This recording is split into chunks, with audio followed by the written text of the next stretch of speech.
À la suite de l'affaire Cahuzac, la loi du 11 octobre 2013 relative à la transparence de la vie publique a profondément bouleversé les dispositions applicables aux élus locaux. Voyons ensemble les nouvelles obligations et les sanctions qui en découlent en cas de non-respect.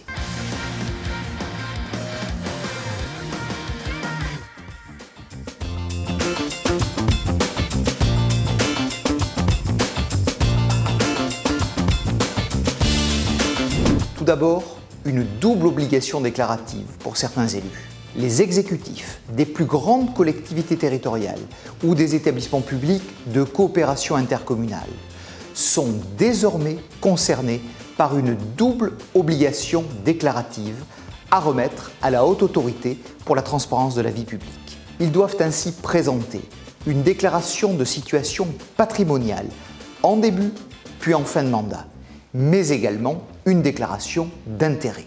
Sont notamment concernés par cette mesure les maires et les présidents de PCI de plus de 20 000 habitants, les adjoints et les vice-présidents de communes et de PCI de plus de 100 000 habitants, les conseillers régionaux et les conseillers départementaux titulaires d'une délégation de fonction ou de signature.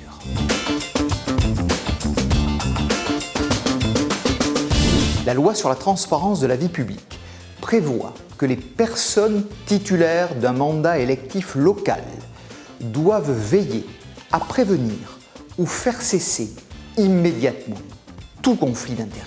Cette obligation concerne l'ensemble des élus locaux, qu'ils soient membres d'un exécutif ou bien simples conseillers. La loi a défini la notion de conflit d'intérêts de manière particulièrement large. Et le conflit d'intérêts va reposer sur 3 critères cumulatifs. Le premier critère, le responsable doit détenir un intérêt qui peut être direct, son activité personnelle, indirect, l'activité de son conjoint, privé, la détention par exemple d'actions dans une entreprise, mais également public, il peut s'agir d'un mandat électif, matériel, une simple rémunération suffit, ou encore moral, comme une simple activité bénévole ou une fonction honorifique. Le deuxième critère, cet intérêt doit interférer avec l'exercice d'une fonction publique. L'interférence peut être matérielle, comme par exemple une activité professionnelle à laquelle la collectivité pourrait avoir recours, géographique, comme des intérêts détenus dans une commune, ou bien temporelle, comme des intérêts passés. Le troisième critère, l'interférence doit influencer ou paraître influencer l'exercice indépendant et objectif d'une fonction. Par exemple, la simple invitation au restaurant peut paraître influencée. Chaque situation doit donc être examinée au cas par cas.